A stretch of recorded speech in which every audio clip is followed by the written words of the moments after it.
Oke, selamat malam semuanya. Oke, kita lanjut ya untuk modul 7 berkaitan dengan uang dan perbankan. Pertemuan sebelumnya kita sudah membahas mengenai pengertian uang. Nah, ya, uang itu sebagai alat tukar menukar dalam perdagangan. Lalu fungsi dan peranan uang, juga ada fungsi pokok atau primer, ada fungsi sekunder. Nah, masih ingat ya? Fungsi primernya sebagai alat tukar, sebagai alat satuan hitung. Sedangkan fungsi sekundernya alat pembayaran sah, penimbun kekayaan, pemindah kekayaan, pembayar utang. Lalu permintaan dan penawaran uang juga. Oke, kalau permintaan uang, apa sih motif-motifnya? Ada transaction motif, precautionary motif, ada juga spekulatif motif. Kalau penawaran uang, ya faktor-faktor apa yang mempengaruhi dari penawaran uang? Oke, betul, ada kebijakan moneter, pemerintah, sistem pembayaran, pendapatan masyarakat, suku bunga, harga barang, serta selera juga ya. Terus juga selain uang, bank ya, bank kita sudah bahas berkaitan dengan jenis-jenis bank. Bank sentral di Indonesia disebutnya apa namanya? Oke, betul, Bank Indonesia. Terus jenis-jenis bank dilihat dari fungsinya, ada bank umum dan BPR. Dilihat dari kepemilikannya, bank pemerintah, swasta nasional, koperasi, swasta asing, campuran. Dari status kedudukannya, ada bank devisa, non devisa. Nah, terus dilihat dari cara menentukan harganya, ada konvensional, ada syariah. Nah, kita juga sudah bahas berkaitan dengan produk-produk bank. Ada tabungan, giro, deposito, ya, sertifikat deposito, dan lain-lain. Oke, nah termasuk terakhir berkaitan dengan produk bank syariah, ya. Ada produk penghimpun dan juga penyaluran dana. Nah, sekarang kita akan coba bahas berkaitan lembaga keuangan yang bukan bank. Nah, apa sih yang dimaksud dengan lembaga keuangan non-bank? Yaitu bank yang usaha yang bergerak di bidang keuangan bukan bank secara langsung atau tidak langsung menghimpun dana menyalurkan ke masyarakat guna membiayai investasi perusahaan. Nah, jadi apa aja sih yang membedakan? Ya, satu, kegiatannya difokuskan pada salah satu kegiatan keuangan saja. Jadi kalau misalnya modal ventura, jadi memberikan kredit. Leasing, hanya menyalurkan modal dalam bentuk barang dan lain-lain. Terus tidak bisa secara langsung menghimpun dana dari masyarakat. Tidak dapat menciptakan uang giral. Ya, jadi di sini adalah fungsi lembaga bukan bank adalah lembaga pembiayaan semata. Oke, jadi untuk mendorong perkembangan pertumbuhan usaha ya di masyarakat. Nah, jenis-jenisnya apa aja sih di sini? Ada modal ventura, yaitu badan usaha yang melakukan pembiayaan dalam bentuk penyertaan modal ke dalam suatu perusahaan yang menerima bantuan pembiayaan untuk jangka waktu tertentu. Lalu perusahaan leasing, yaitu yang operasinya melakukan kegiatan penyediaan barang modal digunakan oleh perusahaan dalam jangka waktu tertentu, misalnya leasing mesin-mesin gitu ya. Terus perusahaan anjak piutang, yaitu yang membantu pembiayaan dalam bentuk pembelian atau pengalihan pengurusan piutang, ya, tagihan jangka pendek perusahaan dan transaksi perdagangan baik dalam maupun luar negeri. Nah, ada yang lain lagi, pegadaian. Nah, teman-teman mungkin sering ya tahu, mengerti ya tentang pegadaian.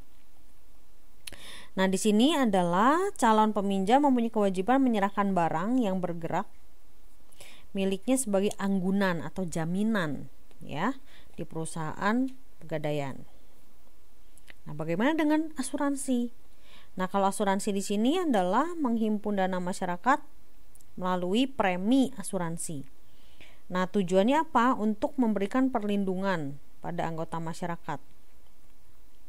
Kalau terjadi kerugian atas suatu peristiwa yang tidak pasti terhadap hidup atau meninggalnya seseorang, atau misalnya kerusakan atau juga kehilangan gitu ya, itu bisa di cover atau dilindungi oleh asuransi. Nah, bagaimana dengan pensiun? Nah, ini adalah badan hukum yang mengelola atau menjalankan program yang menjanjikan manfaat pensiun. Jadi kalau sudah ada masa umur tertentu akan mendapatkan jaminan pensiun. Pasar modal. Nah, teman-teman ini masih ingat ya, di beberapa waktu yang lalu kita bahas tentang pasar modal dan pasar uang. Nah, apa aja yang diperjualbelikan? Kalau untuk pasar modal, ini surat-surat berharga seperti saham, obligasi, dan lain-lain. Kalau untuk pasar uang, nah ini adalah yang diperdagangkan untuk surat berharganya jangka pendek. Kalau tadi jangka panjang untuk pasar modal. Ya. Apa aja yang diperjualbelikan? Ada commercial paper, ada SBI, ada surat berharga pasar uang. Ini bukan SPBU tapi SBPU. Ya, kalau SPBU tuh tempat jualan minyak ya. Nah, terus perusahaan reksadana. Ya, di sini adalah investasi untuk bantu investor melakukan investasi, menghimpun dana dulu, dari dana tersebut direinvest. Ya. Itu adalah jenis-jenis lembaga keuangan non-bank. Nah, sekarang yang berikutnya kita bahas mengenai kredit. Nah, kalau kredit ini adalah penyediaan uang berdasarkan persetujuan kesepakatan pihak-pihak peminjam dengan pihak lain. Nah, kewajibannya adalah pihak peminjam untuk melunasi utangnya dalam jangka waktu tertentu dan memberikan bunga atau imbal hasil gitu ya. Nah, fungsinya buat apa sih? 1. Meningkatkan daya guna uang dan barang, meningkatkan peredaran dan lalu lintas uang. Salah satu alat stabilisasi ekonomi, menimbulkan kegairahan berusaha masyarakat, gitu ya. Lalu jembatan untuk meningkatkan pendapatan nasional sebagai alat hubungan ekonomi internasional. Nah, ini ada syarat kredit yang terkenal. Ini mudah untuk diingat karena ini 5C. Ya. Karakter, collateral, capacity, capital, condition of economy. Karakter, ya karakter orangnya, ya orang yang meminjam. Jaminan, agunan lah, ya.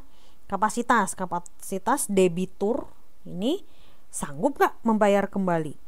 Modal, ya penilaian terhadap modal yang dimiliki debitur. Nah ya, seandainya nih kalau misalnya sampai nggak bisa bayar, nah si modalnya ini bisa mengcover nggak gitu ya dari pinjaman. Terus kondisi ekonomi, lingkungan ekonominya debitur atau negaranya. Nah, selain 5C ada lagi yang dikenal 7P. Nah, yaitu personality, purpose, prospect, payment, party, profitability, protection. Ya, kepribadian ini mirip ya tadi dengan karakter ya, personality. Purpose-nya, nah ini tujuannya tuh apa, untuk minjem uang tuh ngapain gitu ya.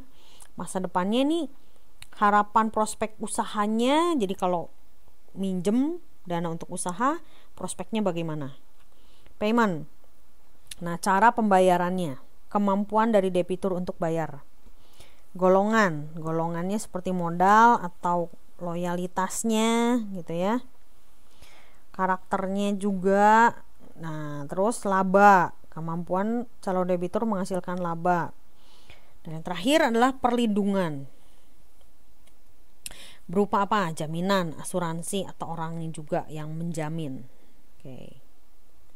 Nah, sekarang kita mau lihat kebaikan dan keburukan dari kredit. Kebaikannya, meningkatkan produktivitas, melancarkan tukar menukar, arus peredaran uang juga lebih lancar. Keburukannya, nah keburukannya nih, hati-hati nih teman-teman. Nah, untuk ini hidup konsumtif, ya, di luar batas kemampuan. Karena pikir bisa kredit. Nah, ini harus hati-hati. Kedua, mendorong jumlah uang beredarnya lebih banyak. Nah, terus yang ketiga, mendorong orang jadi spekulatif. Ya sudahlah, minjam dulu. Nah, misalnya kredit dulu. Padahal belum tentu misalnya dia sanggup bayar. Nah, terus mendorong produksi yang berlebihan. Ya mungkin harusnya cukuplah produksi misalnya 100 ton. Nah, cuman karena ada kredit 150. Padahal kebutuhannya mungkin tidak sebanyak itu. Oke. Nah, dari kredit tersebut ini kan berkaitan dengan jumlah uang beredar tuh. Nah, ini juga berkaitan lagi dengan kebijakan moneter. Nah, ini sudah dibahas ya waktu pertemuan yang lalu ya. Kebijakan moneter dari pemerintah itu menjaga dan mengatur stabilitas ekonomi suatu negara. Nah, siapa yang melakukannya? Yaitu BI, atau dalam hal ini ya Bank Sentral ya. Nah, jumlah uang beredar harus diimbangi dengan jumlah barang. Kalau jumlah barangnya terlalu banyak, inflasi. Kalau sedikit, deflasi. Nah, kebijakan moneter dilakukan saat perekonomian mengalami pengangguran yang tinggi dan ketidakseimbangan neraca pembayaran. Tujuan kebijakan moneter, 1. Menjaga kestabilan ekonomi. Oke. Yang kedua, jadi itu mengatur keseimbangan antara arus uang dan arus barang. Kedua, kestabilan harga. Nah, kalau stabil harga, maka masyarakat percaya kemampuan uang sebagai alat pembayaran yang sekarang akan sama dengan yang akan datang. 3. Kesempatan kerja. Nah, stabilitas ekonomi mendorong investor ini menanamkan modal dan membuka usaha-usahanya, meningkatkan produktivitas. Oke, maka akan menambah juga kebutuhan untuk tenaga kerja dan memperbaiki neraca pembayaran ya, supaya jadi surplus atau minimum ya seimbang. Oke, macam-macamnya ya, macam-macam dari kebijakan moneter. Ada kebijakan diskonto, discount policy, yaitu kebijakan menaikkan menurunkan tingkat bunga guna menambah dan mengurangi jumlah uang beredar. Kalau inflasi, jumlah uang beredar tinggi, maka bank sentral akan menaikkan bunga. Tujuannya supaya masyarakat nabung. Nah, kebalikan kalau perekonomian sedang lesu atau deflasi, jumlah uang beredarnya rendah, maka bank akan menurunkan tingkat bunga dengan harapan masyarakat nih bisa lebih senang meminjam uang di bank ya, atau melakukan investasi. Yang kedua, politik pasar terbuka. Kebijakan pemerintah bank sentral untuk menambah mengurangi jumlah beredar dengan cara menjual membeli surat berharga. Ya, terus contoh-contohnya apa nih? Penerbitan sertifikat Bank Indonesia, jual beli surat berharga dalam rupiah. Terus menyediakan simpanan Bank Indonesia dalam rupiah, jual beli valuta asing. Lalu ada juga cadangan kas, cash ratio. Nah, ini adalah Bank sentral menambah dan mengurangi jumlah uang beredar dengan menaikkan dan menurunkan cadangan minimum yang dipenuhi oleh bank-bank umum. Nah, ya, dalam mengedarkan atau memberikan kredit pada masyarakat. Nah, terus juga ini ada ketentuan giro wajib minimum nih. Nah, ini bank sentral dia harus menentukan ya jumlah cadangan bagi setiap bank umum. Nah, ini tahun 88 disebutnya Pakto. Pakto ini paket Oktober gitu ya, tahun 88. Nah, GWM-nya atau giro wajib minimumnya minimum 2% dari pihak ketiga yang dihimpun. Terus 98 naik menjadi 3%. Lalu April 97 jadi 5%. Nah, ini penting untuk mengatur jumlah uang beredar. Lalu yang berikutnya ada lagi persuasi moral.